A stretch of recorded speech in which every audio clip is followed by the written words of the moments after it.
1. Pentakosta ketiga adalah pencurahan Roh Kudus yang dahsyat di zaman ini melebihi yang terjadi di Azusa Street.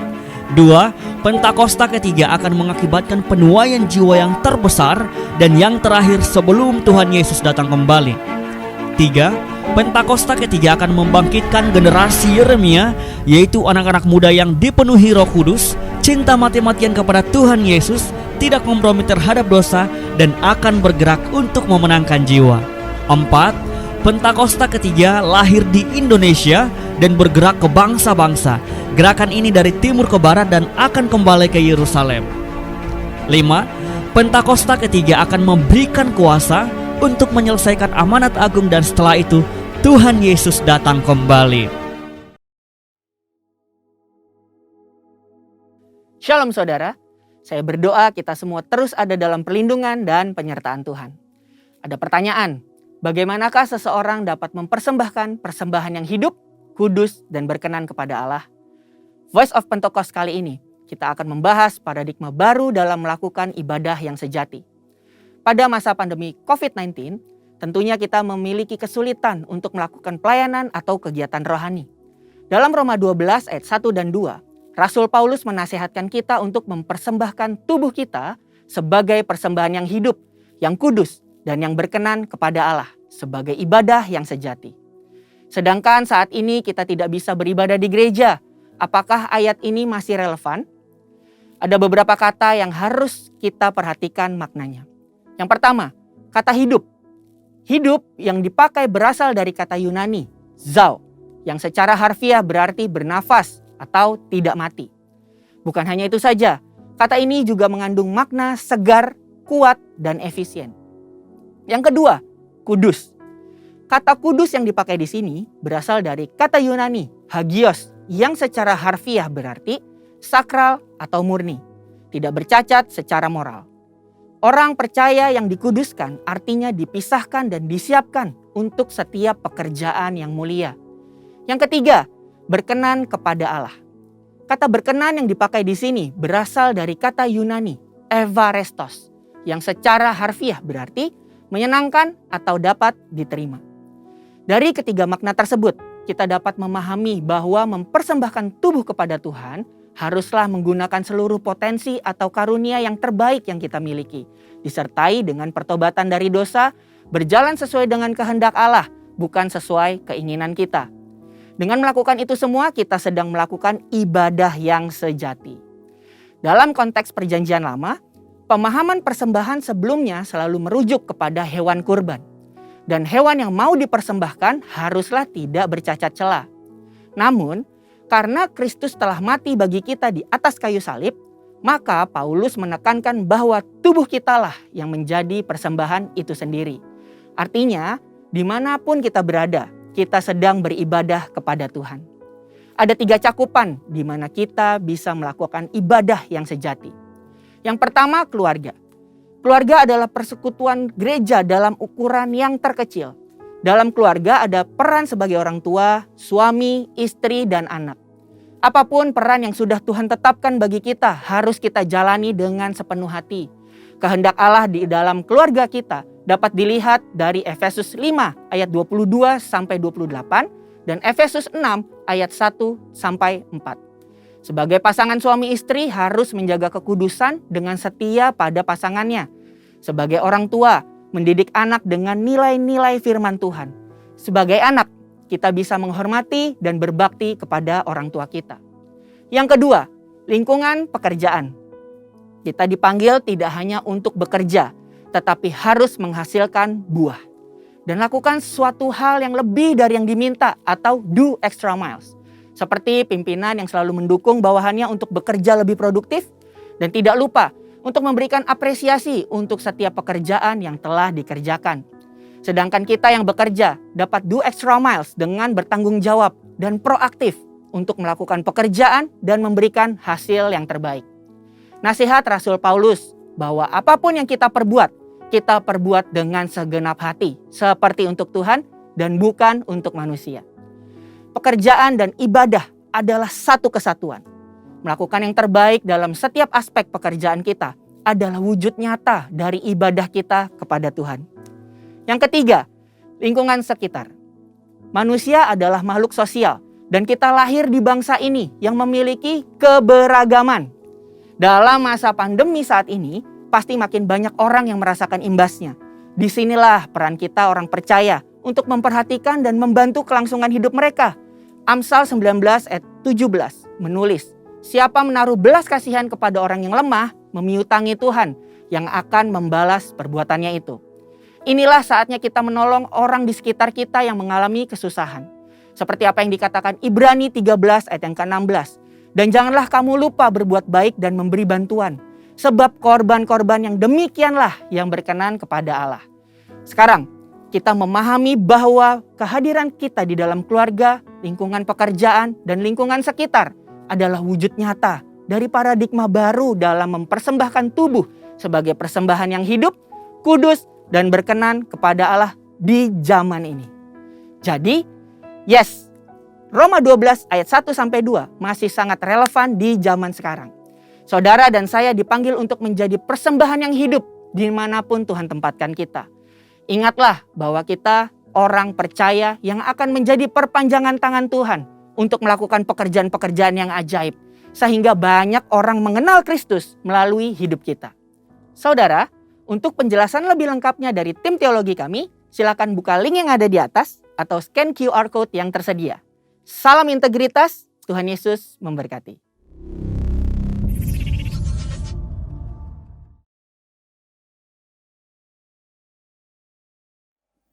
Shalom jemaat Tuhan. Shalom.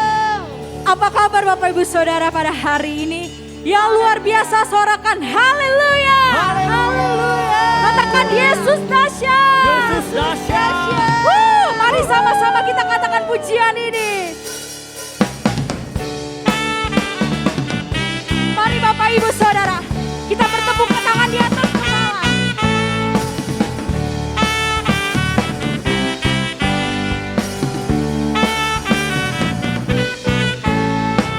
Tuhan Allah kita bertata di atas pujian umatnya. Tuhan Allah kita bertata di atas pujian umatnya. Bila Allah hadir, kuasanya mengalir dengan dahsyatnya. Ada kuasa dalam pujian, menarilah segenap hati dan jiwa. Sebab ada kuasa dalam pujian yang sanggup membungkam kekuatan. Ada kuasa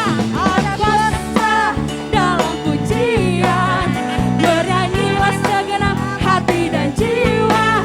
Sebab ada kuasa dalam pujian yang sanggup membungkam kekuatan lawan.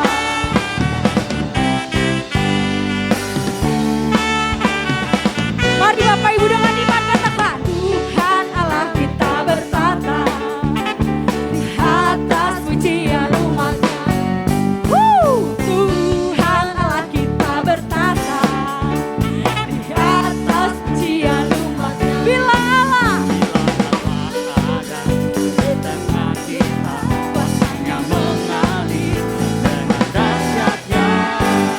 Sama-sama ada kuasa dalam pujian, menarilah segenap hati dan jiwa. Ada kuasa dalam pujian yang sanggup membungkam kekuatan lawan. Dengan iman ada kuasa dalam pujian, bernyanyilah segenap hati dan jiwa. Sebab ada kuasa dalam pujian yang sanggup membungkam kekuatan lawan. Ada kuasa. Mari kita bentukkan di atas kepala saudara. Bernyanyilah segenap hati dan jiwa. Sebab ada kuasa dalam pujian yang sanggup membungkam kekuatan lawan. Ada kuasa dalam pujian, menarilah segenap hati dan jiwa. Sebab ada kuasa dalam pujian yang sanggup membungkam kekuatan lawan. Ada kuasa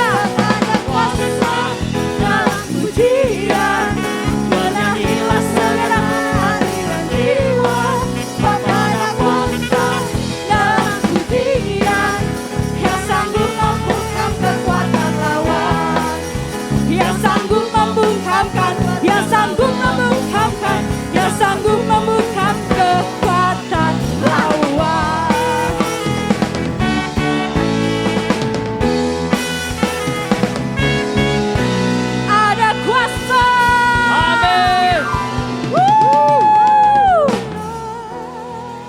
saat ini Bapak Ibu Saudara yang bersuka cita, sekali lagi tepuk tangan di atas kepala untuk Tuhan kita. Haleluya. Haleluya. Haleluya. Terima kasih Tuhan. Kami bangga punya Tuhan seperti Yesus, Allah yang besar dalam kehidupan kami. Terima kasih Tuhan. Sungguh kami merindukan Engkau pada hari ini Tuhan. Pada saat ini Tuhan, lawat setiap kami ya Tuhan. Lawat setiap jemaat-Mu saat ini ya Tuhan. Engkau yang melilik setiap hati kami saat ini ya Tuhan.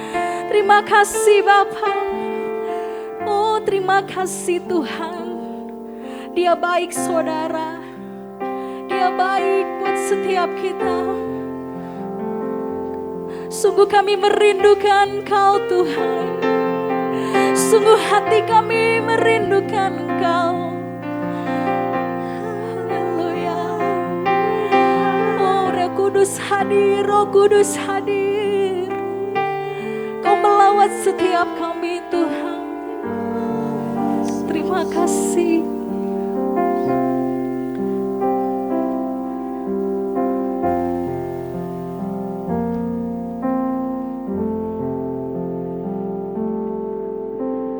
Ya Allah, Engkau kerinduanku, selalu ku cari wajah-Mu Tuhan, seperti tanah yang kering rindukan air.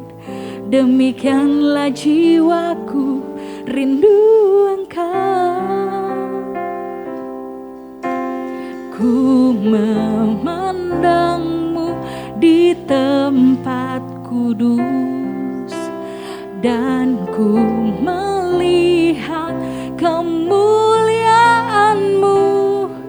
Ku berdiam di bawah naungan sayap-Mu, dan ku dapati kekuatan baru. Sebab kasih setia-Mu lebih dari hidup, kebaikan-Mu melimpah atasku. Jiwaku melekat kepadamu Tuhan, betapa ku merindukan-Mu. Mari Bapak Ibu Saudara sama-sama kita katakan, ya Allah, Engkau kerinduanku, selalu ku cari wajah-Mu Tuhan, seperti tanah yang kering rindukan air. Demikianlah jiwaku rindu Engkau.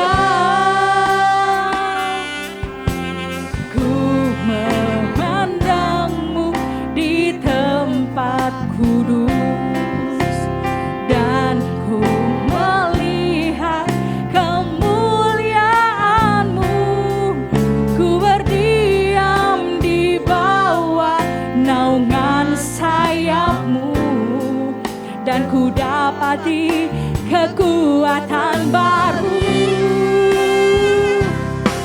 Sebab kasih setia-Mu lebih dari hidup, kebaikan-Mu melimpah atasku.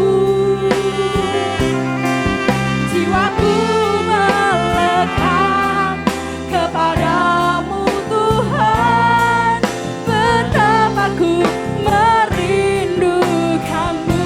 Sebab kasih setia-Mu lebih dari kebaikan-Mu. Siapa kami Tuhan? Engkau limpah-limpahkan kasih setia-Mu. Jiwaku melekat kepadamu Tuhan, betapa ku merindukan-Mu. Sebab kasih setia-Mu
Sebab kasih setiamu Tuhan, sebab kasih setiamu, sebab kasih setiamu atas setiap kami yang berharap kepadamu, yang percaya kepadamu, yang mengandalkan Engkau, bahwa Engkau Allah yang sanggup, Allah yang sanggup, Tuhan yang memegang tangan kami, Tuhan yang menyembuhkan sakit kami, Tuhan yang memulihkan hidup kami.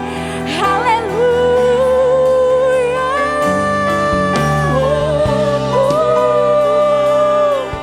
Haleluya.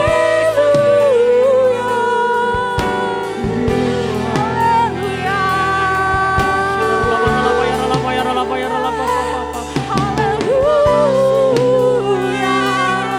Haleluya. Jesus, Jesus, Jesus, Jesus.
Raja, segala raja, Allah yang berkuasa, kami sembah Tuhan.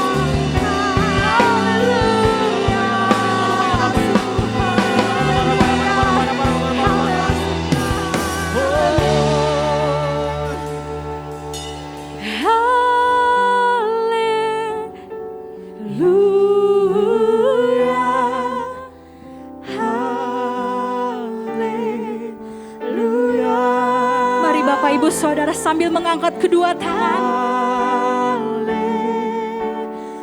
puji Dia Saudara, sebab Dia baik, Dia yang layak terima pujian. Sing haleluya.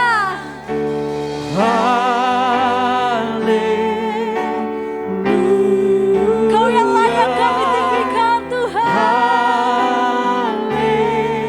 Haleluya.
Engkau telah melawat setiap kami Bapa. Di dalam hadirat-Mu ada kekuatan yang baru, ada sukacita yang baru Tuhan, ada harapan yang baru buat setiap anak-anak-Mu.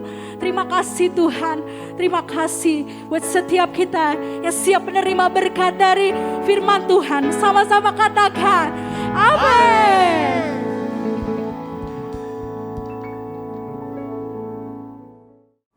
Ya, shalom Bapak Ibu semua yang ada di Gereja Rayon 1D, apa kabar?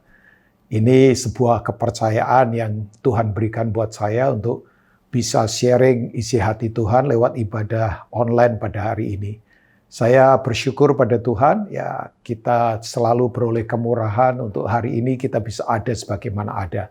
Terima kasih buat Pastor Kiki Haryadi dengan semua diaken yang ada di GPI Rayon 1D. Ini sekali lagi sebuah kepercayaan. Nah, tanpa menggurui, tanpa merasa bahwa saya paling tahu, saya paling bisa, tidak ya Bapak Ibu ya. Tapi sebagai hamba Tuhan, saya ingin membawa kita, Bapak Ibu semua, untuk kembali kepada prinsip-prinsip firman tentunya. Karena itulah prinsip yang tidak tergoncangkan. Yang setuju katakan amin. Nah, hari ini izinkan saya punya tema pada Bapak Ibu tentang bagaimana kita punya rasa hormat pada Tuhan. Ya, honor to the Lord. Kita punya respect pada Tuhan tentunya ya. Ini penting sekali karena nanti saya akan bagikan buat Bapak Ibu semua bahwa memang Tuhan kita adalah Tuhan yang terhormat ya. Our God is an honorable God ya. Bahwa Tuhan kita adalah Tuhan yang terhormat. Nah, kalau kita membaca di Ibrani pasal 12 Bapak Ibu ya.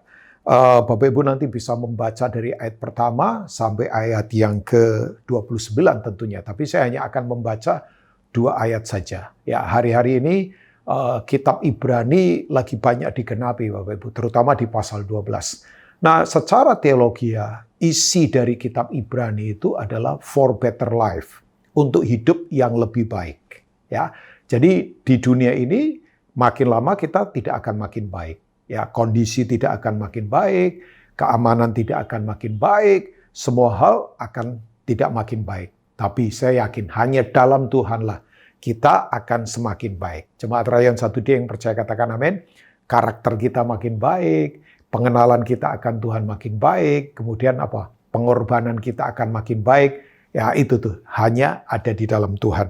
Memang terjadi perdebatan kan? Bahwa orang berkata yang menulis kitab Ibrani Paulus. Tapi ada juga yang berkata ini adalah anak-anak rohaninya Paulus atau yang disebut dengan kelompok Paulin. Ya, tapi kita tidak usah berdebat di sisi itu. Tapi kitab Ibrani ini yang saya tahu adalah penulisnya itu orang yang tahu tentang hukum Taurat, tentang pelayanan mezbah. Karena menjelaskan secara detail ya. Makanya saya tadi katakan kitab Ibrani itu adalah for better life. Untuk hidup yang lebih baik tentunya ya. Karena begini, ditulis di situ tentang darah yang lebih baik, yaitu darah Yesus sendiri. Kemudian imam besar yang agung yang lebih baik. Kemudian apalagi ibadah yang lebih baik dan sebagainya. Nah, dalam Ibrani pasal 12 ayat yang ke-28 ini berhubungan dengan rasa hormat kita dalam ibadah tentunya. Ya. Nah, saya akan membacakan buat Bapak Ibu semua. Ayat itu berkata begini, ayat 28 dari Ibrani 12, jadi karena kita menerima kerajaan yang tidak tergoncangkan. Nah, marilah kita mengucap syukur dan beribadah kepada Allah menurut cara yang berkenan kepadanya dengan hormat dan takut. Itu muncul kata hormat dan takut, itu sepomai. Ya, itu bicara tentang karakter kerajaan sebetulnya. Penghormatan setinggi-tingginya pada Tuhan. Sebab Allah kita adalah api yang menghanguskan. Nah, orang seringkali kan diajar bahwa Tuhan itu baik, betul Tuhan baik. Ya, Tuhan itu mengasihi, oh ya jelas Tuhan itu kasih. Tapi kita juga jangan lupa bahwa Tuhan itu adalah hakim. Tuhan itu raja. Tuhan itu bahkan dikatakan di kitab Ibrani itu api yang menghanguskan. Ya, di mana sesuatu yang tidak berkualitas itu pasti akan terbakar. Hidup yang tidak berkualitas, ibadah yang tidak berkualitas, ibadah yang tidak sungguh-sungguh pasti akan terbakar. Terbakar oleh kondisi, ya dihanguskan oleh keadaan, oleh kebutuhan, oleh tantangan. Nah, saya berdoa jemaat yang ada di Rayon 1D ini adalah jemaat-jemaat yang punya ibadah yang betul-betul kuat. Yang mau katakan amin. Nah, memang sekarang ini kalau saya boleh berkata kan, bahwa pendekatan penyelenggaraan cara kita ibadah berubah. Ya kan? Berubah, semuanya berubah Bapak Ibu ya. Tapi saya katakan ada hal yang esensi yang harus terus kita bangun. Ya, kita tahu kan bahwa sekarang bayangkan sampai saya berkata, ya bisa saja ya orang begitu tidak suka dengar khotbah seseorang, bisa pindahnya lewat jari tangan loh, bayangkan. Karena memang platform pakai misalnya YouTube lah atau platform yang lain misalnya ya. Nah, orang bayangkan itu bisa berpindah lewat tangan saja, bisa pindah mau dengerin khotbah orang lain. Ya, tapi begini, ada hal-hal dalam hidup kita yang harus kita bangun untuk menghormati ibadah kita di hadapan Tuhan. Ya, sebab begini Bapak Ibu, ibadah itu punya kekuatan. Kalau Bapak Ibu membaca di 2 Timotius 3, itu kan dikatakan bahwa ibadah itu punya kekuatan. Ya, mereka memungkiri kekuatan ibadah. Itu kan berbicara tentang orang-orang dalam kondisi akhir zaman, memberontak, kemudian garang, tidak tahu berterima kasih, tidak peduli agama. Tapi ibadah itu punya kekuatan. Nah, saya nanti akan beri beberapa hal tentunya. Nah, saya dorong Bapak Ibu semua yang ada di jemaat Rayon 1D ini. Saya tahu sekarang cara kita beribadah ya mungkin sekarang ini masih lewat online, ya online service. Saya nggak tahu nanti jemaat ini akan offline kapan ya. Tapi mari kita tetap latih ibadah yang sungguh-sungguh di hadapan Tuhan. Ibadah yang sungguh-sungguh menyerahkan yang terbaik buat Tuhan. Karena memang Tuhan itu layak untuk terima yang terbaik. Yang percaya katakan amin. Nah, kata ibadah itu kalau Bapak Ibu belajar bahasa aslinya itu kan ada beberapa kata. Ya, misal ibadah yang disebut dengan ibadah liturgi. Ya biasanya kan ada di gedung gereja, kemudian ada itu kan ada urutannya ya, ada nyanyian doa pembukaan, nyanyian syukur, dengar khotbah, dan kemudian doa berkat. Nah itu ibadah yang disebut dengan latreo, itu ibadah liturgi. Nah, memang sekarang ini belum bisa dikerjakan karena memang kondisi kan. Ya, tapi saya lihat beberapa tempat sekarang sudah mulai pelan-pelan lakukan itu. Tapi ada ibadah yang kedua namanya treskea. Nah, itu ada di kitab, kalau nggak salah, Yakobus pasal pertama ayat 27. Yaitu mengunjungi janda-janda miskin dalam kesusahan mereka dan anak-anak yatim piatu. Ini ibadah yang sebetulnya lebih memperhatikan orang-orang yang termarginalisasi. Ya, orang-orang yang terpinggirkan yang membutuhkan pertolongan. Itu ibadah. Itu ya bahasa lainnya itu seperti kayak memberi bantuan ya secara makanan kah, pendidikan kah, dan sebagainya ya Bapak Ibu. Tapi ada ibadah yang ketiga. Nah, ini yang sering ditulis di Alkitab Perjanjian Baru namanya eusebia. Nah, eusebia ini adalah ibadah di mana kita mengalami keserupaan dengan karakter Kristus.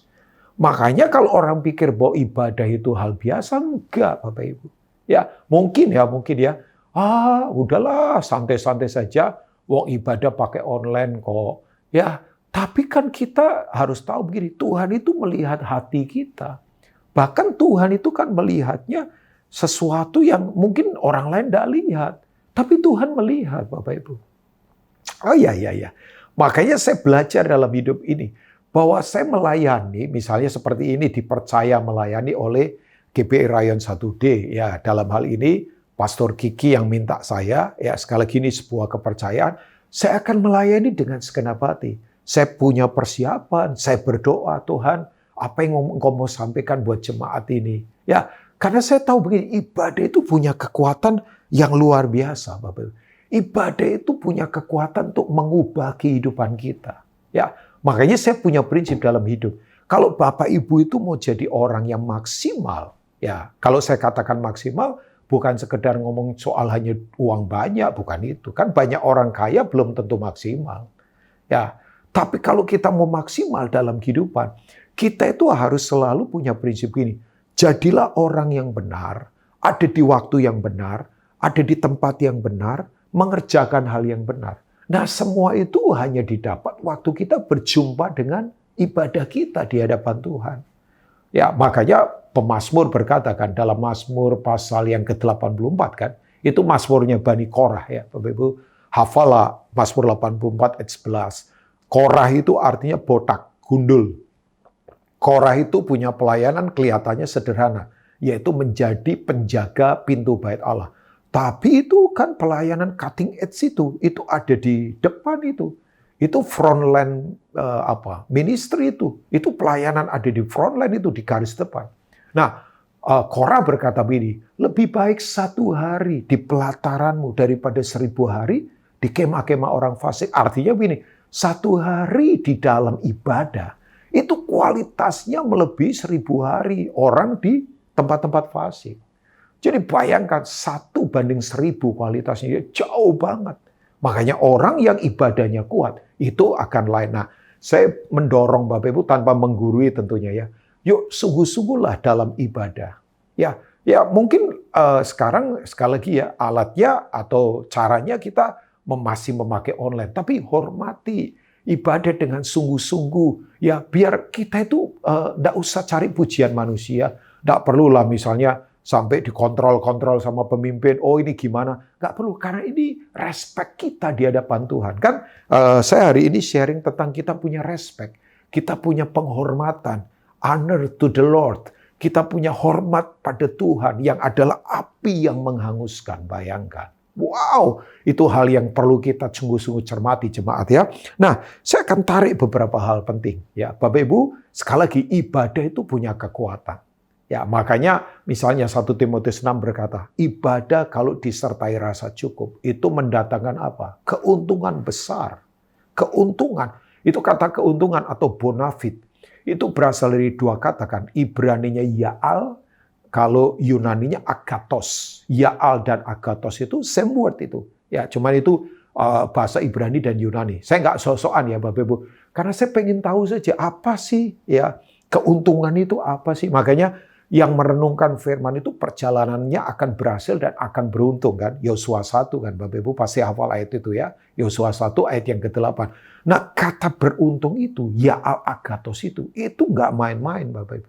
Jadi ibadah itu punya keuntungan. Ibadah itu punya kekuatan mengubahkan. Yang lemah jadi kuat. Yang percaya katakan amin. Yang sakit jadi sembuh. Yang percaya katakan amin.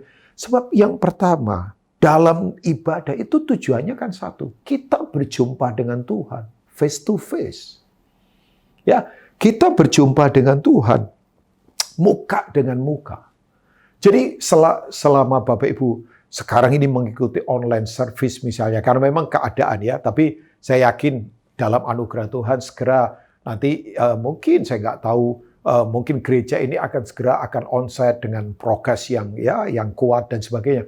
Tapi kembali lagi bahwa ibadah itu adalah kita mengalami Tuhan loh bayangkan.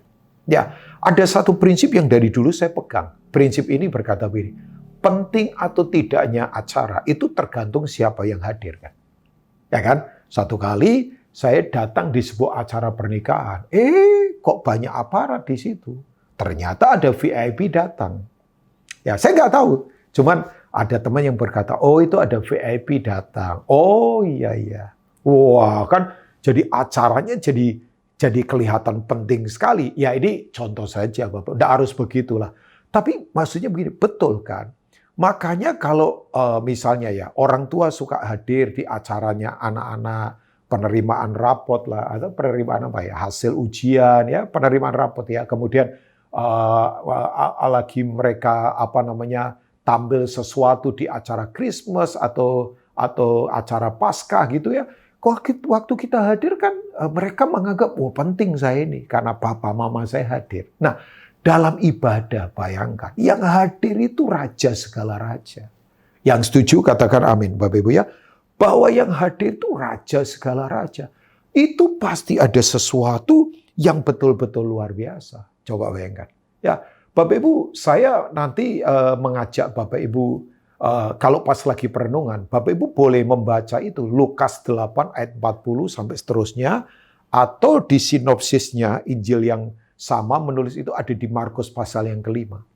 Itu ceritanya orang yang mengalami perjumpaan ilahi dengan Tuhan. Itu 2 orang. Satu mewakili kelompok orang yang terhormat secara manusia, namanya Yairus. Bapak Ibu tahu Yairus ya? Yairus itu adalah kepala rumah ibadat yang ada di Kapernaum.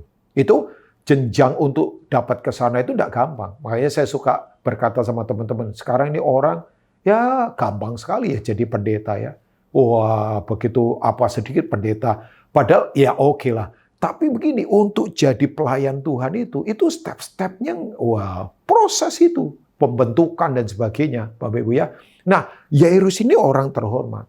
Tapi dia itu harus merendahkan hati untuk berjumpa dengan Yesus. Nah, Yesus kan waktu itu penginjil yang masih muda, usia 30-an tahun, pengikutnya orang-orang biasa, nelayan, pemungut cukai, kita tahu semua ya.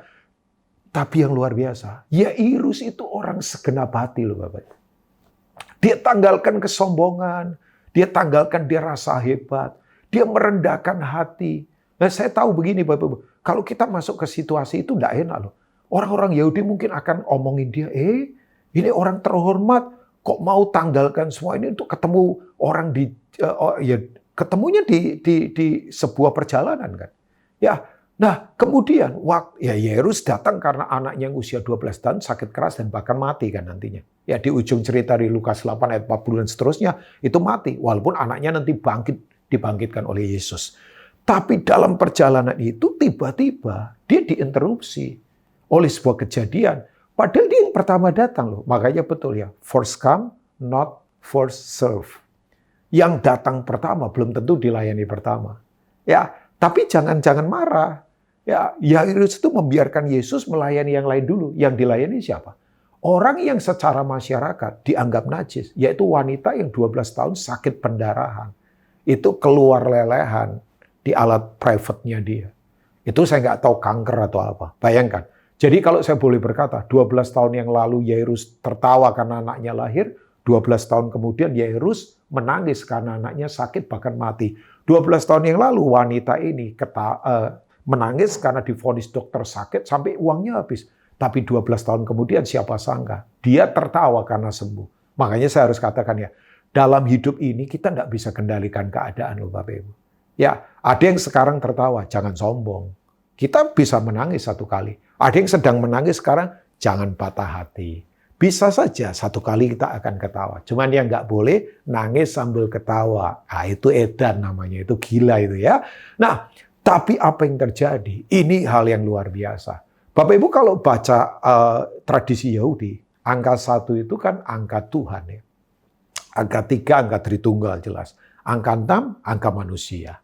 Ya, angka 7 angka sempurna. Tapi kalau ketemu angka 12, itu artinya angka apa? Keutuhan, totalitas. Itu sama dengan integritas. Makanya integritas itu begini, orang lihat atau tidak, kita itu benar-benar jadi diri seperti yang Tuhan mau. Makanya kan di ibadah online begini nggak ada yang lihat kan Bapak Ibu. Tapi sikap kita apakah tetap masih utuh di hadapan Tuhan? Ya kan? Kalau Bapak Ibu membaca di Lukas pasal 8 ayat 40 itu yang menanti-nantikan Yesus tuh banyak orang. Sampai Yesus tuh didesak-desak banyak orang. Saya nggak tahu jumlahnya berapa itu. Bisa mungkin ratusan, bisa ribuan. Karena Alkitab nggak tulis angka secara detail ya. Tapi begini itu banyak orang. Nah Bapak Ibu bisa rasa lah. Wanita ini tahu diri kan. Wanita kalau lagi pendarahan, lagi datang bulan saja. Itu nggak bisa ketemu orang loh. Sebab kalau dia ketemu orang nempel sesuatu, orangnya jadi najis. Dia nempel sendok saja misalnya atau basi begitu atau tempat begitu itu ditempel juga jadi najis. Bayangkan. Tapi kerinduannya bayangkan. Dia tidak peduli semua itu karena dia udah hopeless, nggak ada harapan. Jadi waktu dia jamah jubah-jubahnya. Nah, Bapak Ibu misalnya ya, Bapak Ibu di tengah kerumunan, wong kita ditowel orang ya lengan saja kadang bisa nggak kerasa loh. Karena kan kebentur-bentur orang. Tapi waktu kemudian jubah kan ujung jubah mana bisa kerasa. Tapi waktu dijamah, Yesus berhenti. Dan dia tanya, Petrus, siapa yang menjamah aku? Petrus logika banget jawabannya. Tuhan, orang banyak menjamah engkau. Tapi Tuhan ngomong, enggak Petrus. Ada kuasa keluar dari dalamku. Kita tahu wanita ini sembuh. Nah Bapak Ibu bayangkan, dua orang ini sekali lagi ya, mewakili orang-orang yang secara prestisius luar biasa, tapi juga orang-orang yang terbuang, yang sakit.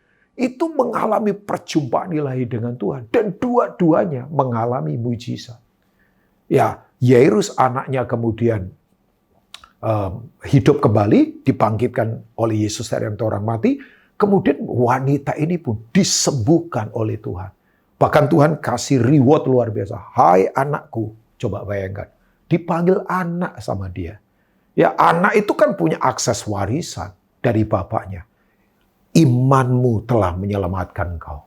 Wah, saya itu waktu membaca narasi ini ya, cerita di Injil ini, waduh, saya sangat diberkati.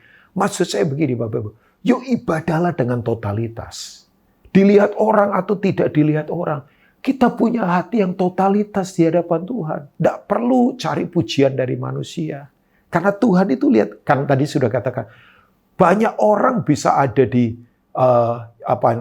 kebaktian yang sama, tepuk tangan pada tempo yang sama, nari waktu pujian di tempo yang sama, dengar khotbah yang sama.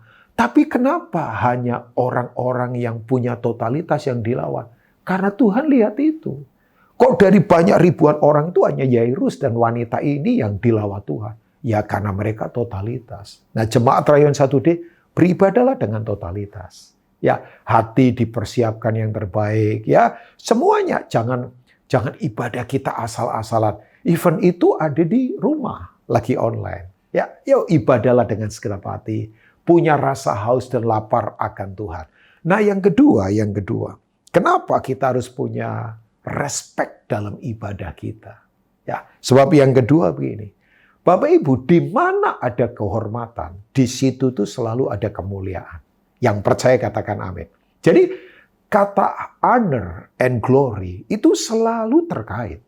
Oke, saya akan baca Mazmur pasal 8 ayat yang kelima.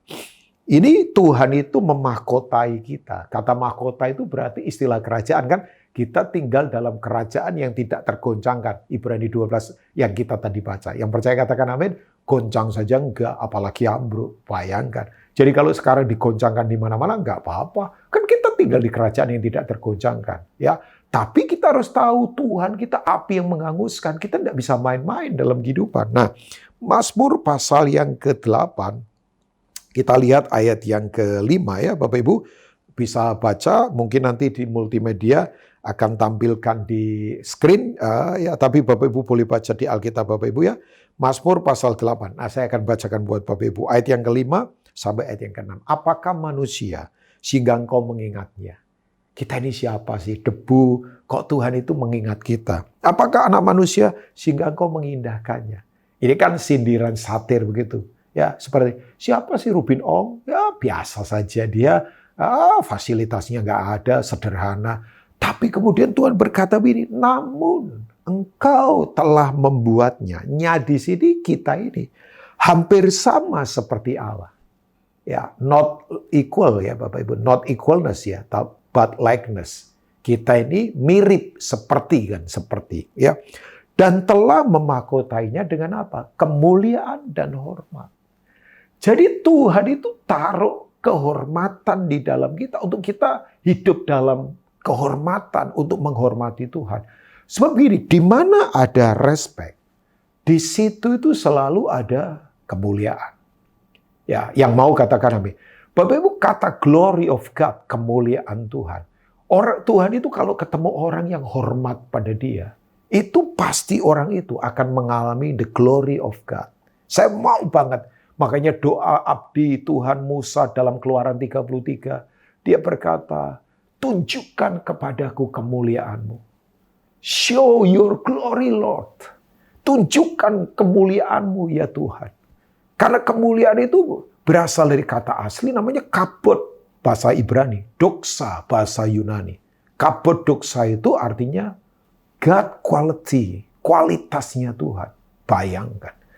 Bapak Ibu, jadi ternyata kalau kita itu respect dalam ibadah, kita itu akan hidup dalam kemuliaan. Nah, sayang sih ya, orang suka ukur kemuliaan hanya dari perasaan. Wah, merinding saya karena dipenuhi kemuliaan Tuhan. Ya bolehlah. Wah, saya rasa lega. Ya bolehlah. Tapi lebih dari itu, sebab begini, kata kualitas itu berarti itu sesuatu yang besar, hebat.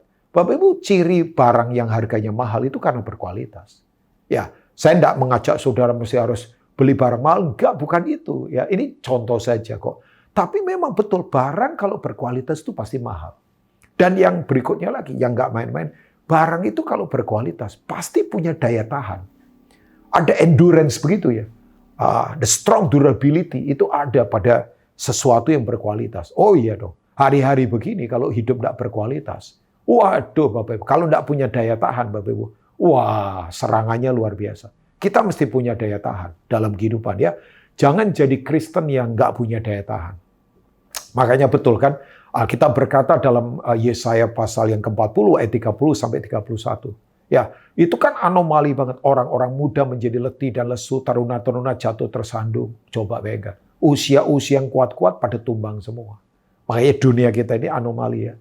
Banyak yang muda-muda ternyata pada nggak kuat. Banyak orang pintar ternyata nggak bijaksana. Banyak orang bisa pergi ke bulan, tapi tidak bisa balik ke rumah karena hubungannya rusak. Itu kan anomali banget ya Bapak Ibu. Nah, tetapi orang-orang yang menanti-nantikan Tuhan, let's go and let's God. Ya, itu mendapat kekuatan yang baru. Yang mau jemaat Rayon 1D katakan amin. Mereka seumpama Raja Wali yang terbang tinggi dengan sayapnya. Mereka berlari dan tidak menjadi lesu. Mereka berjalan dan tidak menjadi apa? Lelah. Ya, luar biasa loh. Terbang tapi tidak menjadi lesu, berlari tidak menjadi lelah, ya berjalan tidak menjadi penat. Jadi begini Bapak Ibu, ada waktunya kita terbang, ada waktunya kita berlari, ada waktunya kita jalan. Tapi yang penting tetap bergerak. Makanya saya katakan, yang sekarang lagi terbang, nggak usah meremehkan yang lagi lari. Yang lagi lari, jangan meremehkan yang lagi jalan. Yang lagi jalan, nggak usah iri sama yang lagi berlari. Yang lagi berlari, tidak usah iri pada yang lagi terbang. Jadi mau terbang, mau berlari, mau berjalan. Yang penting kita tetap bergerak. Nah itu semua karena kita punya kualitas Tuhan. Yang mau katakan amin. Jadi begini Bapak Ibu semua. Nah untuk kita punya kualitas, ya harus mau yang namanya disiplin. Iya dong, coba. Waktu Olimpiade kemarin saya bersyukur ya, Indonesia pertahankan tradisi emas di bidang olahraga bulu tangkis. Ganda putri maaf ya. Sesuatu yang mengejutkan. Nggak diunggulkan, malah dapat emas. Tapi kan saya tahu orang hanya lihat, waktu juara dapat bonus banyak miliaran. Wah, seneng. Tapi kan disiplin waktu latihannya itu. Nah sekarang kata disiplin ini langka sih ya. Orang seenak-enaknya. Nggak bisa Bapak Ibu. Ibadah nggak bisa seenak-enaknya. Nah kata disiplin itu berasal dari kata asli namanya baideo. Itu yang Alkitab katakan. Rotanlah anakmu supaya engkau menyelamatkan nyawanya. Jadi disiplin. Makanya betul. Orang itu kalau punya disiplin, itu beda memang. Saya sering katakan ya, tidak perlu didisiplin dari luar. Kalau orang punya disiplin dari dalam. Nah, orang kalau tidak mau didisiplin, nah saya ingatkan, disiplin itu bagian dari kasih. Jadi kalau Bapak Ibu ditegur, punya hati yang dijebel, gampang diajar. Ya, saya itu mau seperti Daud. Daud itu orang yang gampang diajar. Kalau Tuhan tegur, dia selalu rendah hati. Oh iya, lututnya itu gampang ditekuk begitu, nggak kaku. Ya, orang kalau sombong itu kan lututnya kaku. Makanya kalau nekuk segitu bisa patah. Ya patah Bapak Ibu ya. Tapi Daud itu gampang bertelut, rendah hati, hancur hati. Ya, nah Bapak Ibu saya katakan ini buat Bapak Ibu. Kalau orang tidak pernah didisiplin, ya dia tidak akan punya kualitas. Contohnya Adonia. Di 1 Raja-Raja pasal pertama ayat 5-6. Waktu Daud tua, dia meninggal bukan karena sakit parah ya, karena memang sudah tua. Bapak Ibu tahu penggantinya kan jelas urapannya turun pada Salomo. Tapi Adonia itu mengangkat diri menjadi raja. Kerahkan 50 orang yang berlari di depannya dia. Kasihan. Tapi Alkitab berkata begini, seumur hidupnya Adonia itu tidak pernah ditegur oleh bapaknya. Tidak pernah didisiplin. Makanya orang kalau tidak pernah disiplin, merasa dia raja, padahal mentalnya budak. Kasihan. Kan dia diperbudak ambisi, Bapak Ibu. Kasihan sekali. Nah, jemaat Rayon 1D, yuk kita sungguh-sungguh punya kehormatan untuk menghormati Tuhan. Karena itu yang membuat kita punya kualitasnya Tuhan. Saya selesai dengan yang berikutnya. Tapi saya tutup dengan ini. Prinsip yang ketiga adalah begini. Bapak Ibu mari bersungguh hatilah dalam ibadah. Karena Tuhan itu akan percayakan hal-hal yang besar buat orang yang bersungguh hati dalam ibadahnya. Yang mau katakan amin? Saya percaya Pastor Kiki dan semua diaken yang ada di GPI Rayon 1D ini, Bapak Ibu bersiaplah. Ada banyak hal besar yang akan Tuhan kerjakan di depan ini. Saya yakin. Ya memang ini kita ada di era perubahan sangat luar biasa. Coba, Bapak Ibu mungkin ya, kalau kita berpikir, saya tuh sekarang ya, lihat uang cash saja udah jarang. Ya kadang-kala masih lihat. Tapi sekarang bayangkan, perubahannya cepat loh. Orang nggak perlu lagi pakai uang cash sekarang. Semua sudah pakai e-money, transaksi sudah ya lewat elektronik semua. Coba bayangkan lewat apa ya, device yang sudah ada lewat elektronik ya device ya. Tapi betul ya Bapak Ibu, sekarang ini perubahannya luar biasa. Tapi nggak apa-apa. Yang tidak berubah kan 3 hal saja, yaitu Tuhan, firman-Nya, dan kerajaan-Nya. Jadi kalau kita mau tetap kuat harus ada di situ. Nah itu semua bicara tentang ibadah yang segenap hati. Di mana kita berjumpa dengan Tuhan, yang tadi saya katakan, berjumpa dengan firman-Nya, dan berjumpa dengan pemerintahnya, kerajaannya yang tidak tergoncangkan. Jemaat 1D yang percaya katakan amin. Nah Bapak Ibu, saya tutup dengan Yesaya pasal 43. Berharap ini menjadi pesan profetik untuk kita bersiap ke depan ya. Yesaya 43 itu Alkitab berkata begini. Ya, Bapak mulai ayat yang ke-18 sampai ayat yang ke-20. Saya akan selesai, setelah ini kita akan berdoa. Firman Tuhan, janganlah ingat-ingat hal-hal yang dahulu, dan janganlah perhatikan hal-hal yang dari zaman purbakala. Lihat, behold, perhatikan, look. Itu artinya perspektifmu memang harus kuat dalam ibadah. Makanya ibadahlah segenap hati. Karena waktu kita beribadah, ditegur, dikuatkan, mata rohani kita jadi makin terbuka, makin terang. Lihat, Alkitab berkata begini, aku tidak membuat sesuatu yang baru, yang sekarang sudah tumbuh, belumkah kamu mengetahuinya? Ada sesuatu yang baru, tapi Tuhan sudah kasih tanda-tandanya, Bapak Ibu. Makanya kalau kita tidak peka dalam ibadah, kita susah memahami ini. Ya, ditegaskan lagi. Aku tidak membuat jalan di padang gurun dan sungai-sungai di padang belantara. Jemaat yang percaya katakan amin. Bayangkan, ada hal yang aneh tapi nyata dan Tuhan akan kerjakan. Buat rayon 1D, percayalah. Ada hal yang susah dilogikakan, tapi akan terjadi. Ya, binatang hutan akan memuliakan aku, serigala dan burung onta. Ya, Bapak Ibu bisa tafsirkan. Ini artinya begini, ada orang-orang yang tidak kita sangka, yang mungkin background-nya begitu hancur, jahat, akan datang kepada Tuhan. Ya, luar biasa sekarang ini, hari-hari ini ya. Nah, sebab aku telah membuat air memancar di padang gurun, dan sungai-sungai di padang belantara untuk memberi minum umat pilihanku. Bersiaplah, ada provision dari Tuhan yang tidak terbatas, persediaannya. Sebab dia adalah Jehovah Jireh, dia adalah our provider, dia adalah penyedia buat hidup kita. Yang tak terbatas. Yang percaya katakan amin. Umat yang telah kubentuk bagiku akan memberitakan kemasyuranku. Jadi begini, inisiatifnya datang dari mana? Dari Tuhan. Tuhan kalau berinisiatif ada yang bisa menghentikan? Tidak ada. Dan Bapak Ibu bersiaplah. Nah cuman begini, untuk kita punya persiapan mengalami lawatan ini, ibadah kita harus begini, benar. Kita harus punya kirbat hati yang kuat. Ya, kita kan suka berkata Tuhan kirim anggur baru. Iya, tapi pertanyaannya, kirbatnya baru enggak? Nah, kirbat yang baru itu caranya bagaimana? Apakah Tuhan membuang kirbat yang lama? Tidak, Tuhan baik. Kirbat yang lama itu begini, pori-porinya kering, banyak terbuka, terus keras kan. Nah, caranya bagaimana? Ada 2 cara. Yang pertama harus dialiri pakai air yang mengalir, supaya lembut. Terus yang kedua, setelah itu dijemur sebentar, diolesi pakai minyak supaya lentur, fleksibel. Itu bicara hati. Makanya Bapak Ibu waktu lagi ibadah, segenap hatilah. Bapak Ibu lagi dibentuk firman, Bapak Ibu lagi diurapi dengan pengurapan yang tidak terbatas. Siapapun yang menyampaikan, terbukalah. Saya percaya Jemaat 1D kita bersiap untuk hal-hal baru yang akan Tuhan kerjakan ke depan. Terima kasih untuk kesempatan mau mendengarkan isi hati Tuhan ini. Tuhan selalu beserta kita. Izinkan saya berdoa buat Bapak Ibu semua. Mari buka hati dimanapun Bapak Ibu berada, apapun kondisi kita. Yuk sembah Tuhan bersama-sama. Karapataka sekete karapa. O karapataka sede karapa. Kandere kete karapalapa sokoto korakalapa. Secara khusus doakan buat umatmu yang ada di Jemaat 1D. Dan setiap orang yang mendengarkan isi hati Tuhan ini. Tuhan, kami bertobat. Kalau selama ini cara ibadah kami asal-asalan. Kami tidak segenap hati. Kami hanya mau cari perhatian dari manusia. Tapi hari ini ibadah kami mungkin lewat online, tapi kami akan punya respek yang setinggi-tingginya. Sebab kami sedang melayani Raja segala Raja. Memang Tuhan penuh kasih, memang Tuhan baik. Tapi kami juga tidak akan lupa Engkau hakim, Engkau api yang menghanguskan. Engkau sungguh-sungguh Tuhan yang tidak bisa dikompromikan oleh hal-hal yang salah.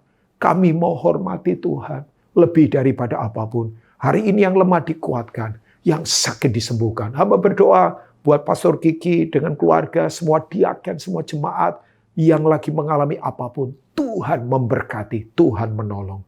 Bagimu hormat, bagimu pujian. Dalam nama Tuhan Yesus. Mari kita yang percaya katakan, amin. Tuhan Yesus memberkati.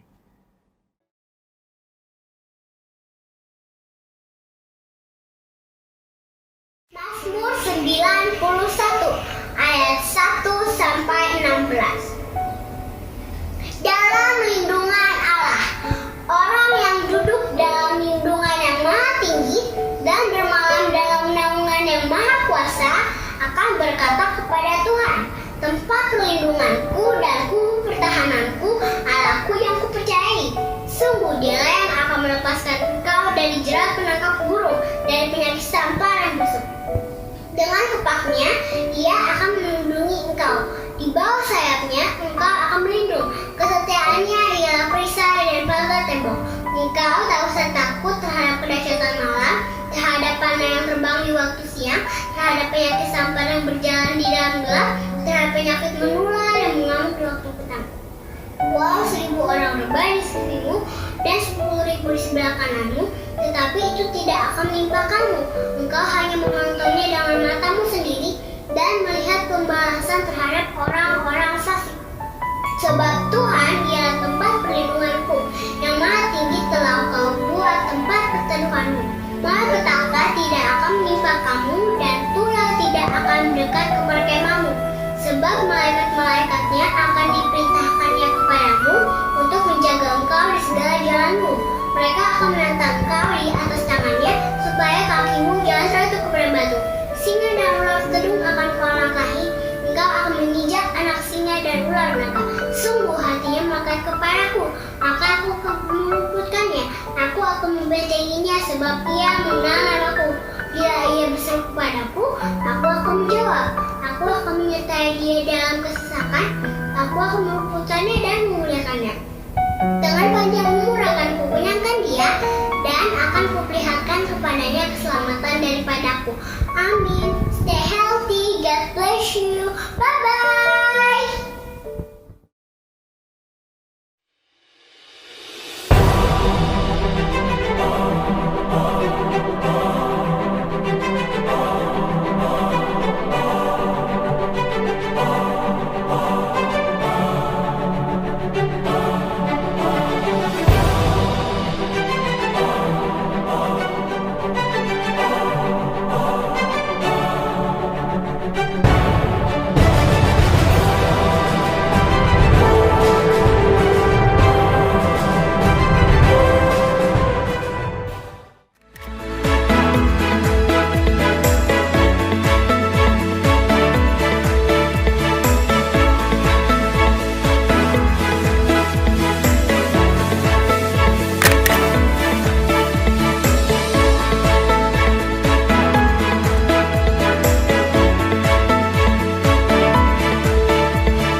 Mari Bapak Ibu Saudara yang dikasihi Tuhan, kita angkat kedua tangan kita di hadapan Tuhan dan terimalah berkat Tuhan. Kasih karunia, sukacita, damai sejahtera yang berlimpah-limpah yang berasal dari Bapa di surga melalui putranya yang tunggal Tuhan Yesus Kristus, serta persekutuan yang manis dengan Roh Kudus turun atas kita semua, memberikan kemenangan, keberhasilan, kekuatan, kesehatan yang sempurna mulai hari ini sampai Tuhan Yesus datang kedua kali menjemput kita semua di awan-awan yang permai, bahkan sampai selama-lamanya. Yang percaya diberkati Tuhan sama-sama katakan amin. Tuhan Yesus memberkati. Rumah doamu bagi bagi keselamatan bangsaku, bagi keselamatan bangsaku.